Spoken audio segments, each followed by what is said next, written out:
Hey everyone, Ronnie here, and previously I did a tutorial on the wall run, and that's the move you use to get yourself grabbing the top of a wall, but then the next trick is to pull yourself up onto the wall that we're going to call the wall climb up, which requires mostly technique, but also the more strength you have is going to be beneficial as well. So in this tutorial I'm going to teach you the technique to properly climb up to the top of a wall and some exercises you can do to improve your wall climb strength. So when first learning this move, you want to find a wall that's not too high because you're going to want to be able to jump into it a little bit to help you learn proper technique, because otherwise if you're doing it on a massive wall, it's going to take a long time to learn the technique from just a straight hang, which is a much harder wall climb. That's going to take a lot more strength.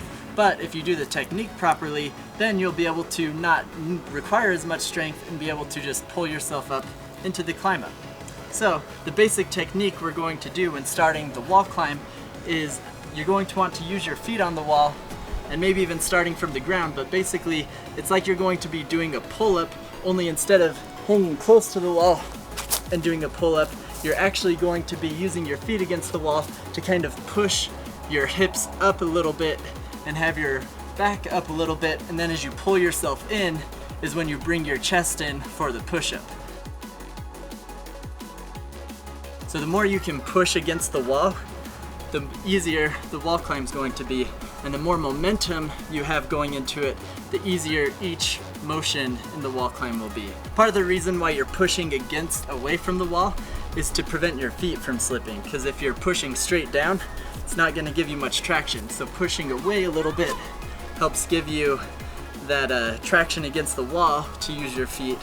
But then also you want to be pulling into the wall at the same time, so it's one singular motion and you're building this momentum, because you're going to need that momentum to go into the next move, which is the transition from here to here. And this is actually the hardest part of the whole wall climb up, is doing this transition, because if you don't have the momentum to go from here to there, that's going to take a lot of strength. That's like doing just a clean straight muscle up. So ideally you want as much power and speed as possible going into that pull up, so that you can then use that momentum to go into that transition and keep that momentum carried through as you do the push-up. Now that dip, that push-up motion, is basically just a push-up. It doesn't require any special technique, but the more strength you have, the easier that motion will be, and also the more momentum you have, the easier that motion will be. So the more fluid and continuous this whole motion is, the faster and more clean your wall climb will look. So ideally you're also using your momentum from the wall run as you're going into the climb up, and that'll give you the most optimal fast climb up you can do. But sometimes you're just hitting a really tall wall and you're just doing everything you can to reach and grab the top, and at that point it's just a free hang. And so in that moment you're going to have to use a little bit of strength to be able to get yourself into the position to execute the climb up. And so what I like to do when I'm in the hang is I'm free hanging, and then I just kind of pop my hips back and my shoulders so I can get my feet up, and then from this position I can just do the rest of the technique.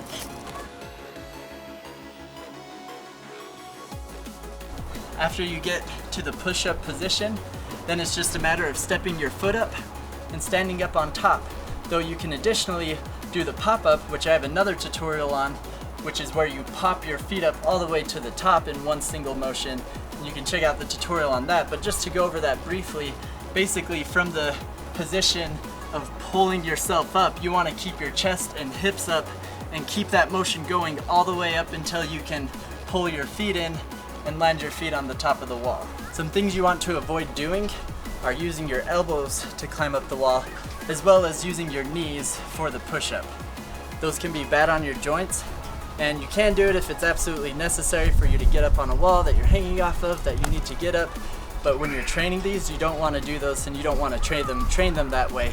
And so if that's what you're struggling with, then it'll help you learn how you can train it correctly so that you can avoid using your elbows and knees to do the climb up. So that's the basic technique for doing the wall climb, and that's all you're going to really need to be able to do a successful wall climb. But to really have them confidently and mastered in any sort of situation, and to be able to do them many times in a row, you're going to want to have more physical strength. And so the strength training exercises you can do for the wall climb include just basic motions like the pull-up and the push-up or the dip. Any body weight exercises doing those types of motions are going to significantly improve your strength and ability to do the wall climb. You can also get creative and come up with all sorts of exercises using a wall. And so here I'm going to show you just a bunch of different exercises I've come up with when I'm training my wall climb strength, but I'm sure you can come up with your own, and there's a lot more out there, so don't be afraid to play around and have fun with it. So that's how you do your basic wall climb. Let me know in the comments if you have any questions, and remember to check out my previous tutorial on the wall run to learn how to connect these two moves together. But otherwise, subscribe for more parkour tutorials, and thanks for watching.